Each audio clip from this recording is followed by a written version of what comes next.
Hey everybody, it's Rory from A&S Gear, and we're upstairs at the table like we normally do. We're gonna try something a little different though. We're gonna start putting out videos from my bench downstairs where I normally do all of my work and servicing guns. We're gonna start a line of videos that is going to help you become a more confident, better paintball player when it comes to managing your own gear. How to fix your guns, common problems that I see with equipment, how to fix tanks, loaders, all those things that we always get questions about. Hopefully these videos can help you solve your own problems and not be relying on someone else to do for you. So I'm trying to help you out, make you a more confident, better paintball player. So watch the videos. We're gonna upload all sorts of content. Thanks for watching, ansgear.com. All right, so here we've got another mini GS that was sent in. From the ticket, it says that it does not air up. Common problem with these because I think people get a little excited and a little overzealous with what they're touching and what they're turning. Again, this is as we see it right out of the box right here. I can see the velocity adjuster is way past flush on the back of it, which we know does not need to be that way. 3/4 turnout from all the way in. Reg is a little deep on here. Again, this should be flush with the bottom, but it's not gassing up. So let's give it a little bit of gas and just see what it does. Obviously, I want to kind of see where the customer has it. So you can see I'm gassing this up. You can hear it, right? The gauge is not moving a single bit, not even registering or even trying to move at all. So that tells me something's wrong with the regulator inside here. So I'm gonna open it up and look at it. But before I do that, since this isn't working, I'm assuming that the customer probably increased this all the way out to try to accommodate for the fact that the gun, or to compensate for the fact that the gun isn't shooting or isn't doing anything. I'm gonna turn it on real quick. Power's on normally. Eye system works normally. Solenoid cycles normally. You can hear it clicking nicely inside there. So I don't think there's anything wrong up in here. Obviously we won't know until we gas it up. I'm gonna leave it on.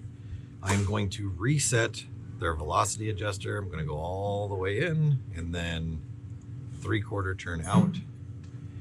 I am going to, before I even reset this, I'm going to take it apart and look. And look at that. So as we can see, the plate that should be on the top is jammed down into the bottom down there. So somebody took it apart, wasn't sure how to put it back together, saw that the plate fits nicely into the bottom down there and thought, oh, well, that must be where it goes. It's gonna fit right down in the bottom. It does not. The plate goes on top of the spring so that when the screw adjusts, it pushes against the plate and pushes against the spring. So this can be very difficult to work with right now. We can try a magnet to get it out. It fits just ever so perfectly inside of there that it can be very, very tight and snug inside this, and you can't get it out. You have to drill a hole in it and then use a tap or an extractor to bring it up out of there. So as it sits right now, I'm going to try a couple different things. I'm going to try a magnet and just see if, hey, I popped it right out. That one was lucky right there. So I just took a magnet and I stuck it on the end of this little bit that I have right here. And then I set it against it and popped it out. We got lucky right there. Sometimes these wedge into this hole and you cannot get them out. No matter what you do, you can't get them out without putting a hole in it. So that was extremely lucky. And I'm glad that happened. Because I don't think you want to sit there and watch me drill a hole in it. Or maybe you do, I don't know. So got good motion on the piston. That seems okay. So what I'm going to do is,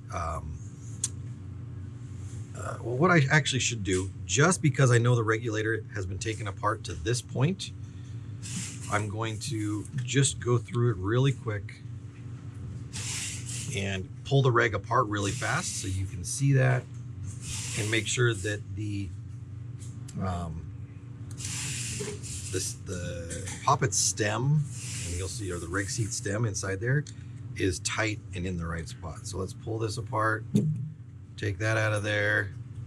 To get that little piece on the inside out, you can use a socket. I actually have a special little tool that locks properly inside there, and then I can just use an Allen key to unscrew it.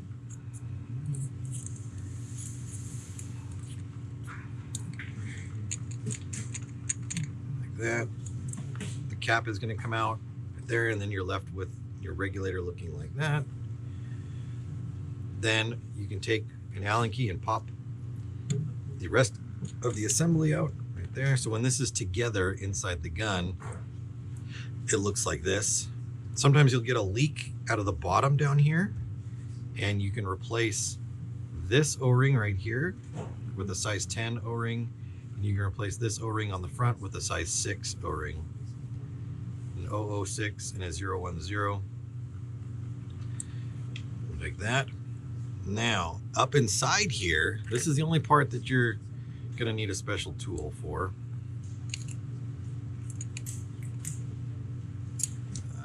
Look through here real quick, make sure I've got the right one.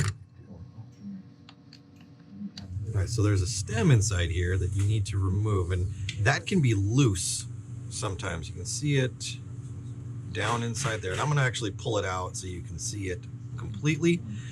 In order to get it out, you see how there's a little hole right here on the piston? You take an Allen key and you put it in there, and that's going to give you some leverage to keep this from spinning. Because if you just stuck this in here and turned the thing to try to turn it out, you see how it rotates the entire piston? We don't want that to happen. We want to hold the piston from moving, and then we want to unscrew it.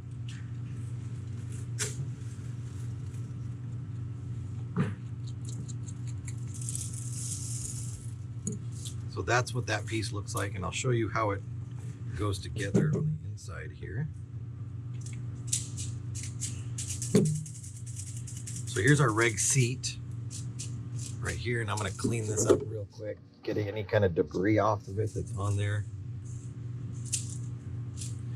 So the reg seat itself has a concave section or side and a flat side. When we go to reassemble this, the concave side needs to line up with the beveled side of the little screw here. So it's going to go together like that so that it fits snug up against there. The flat side, which is over here, you don't want that on this side right here. And this is the tool that I'm using to get that out of there. Just like a little socket. Fits right on the end of there. I can turn it. All right, so that's cleaned up. Sometimes I see guns where the regulator isn't working properly. It is because this post that goes into this is loose, and it's not tight, and the piston that travels inside like this doesn't travel properly, and that causes the problem. So we're gonna take our spring and put it back in. We're gonna drop, you know what? I'm gonna clean some of this debris out of here.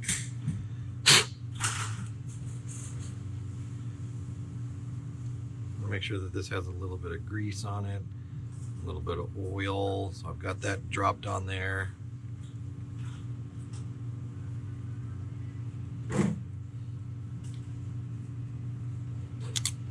Then I can just put this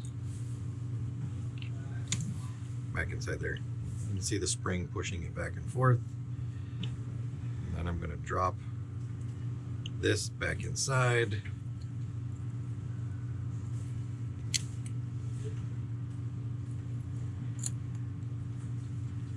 Tighten that down.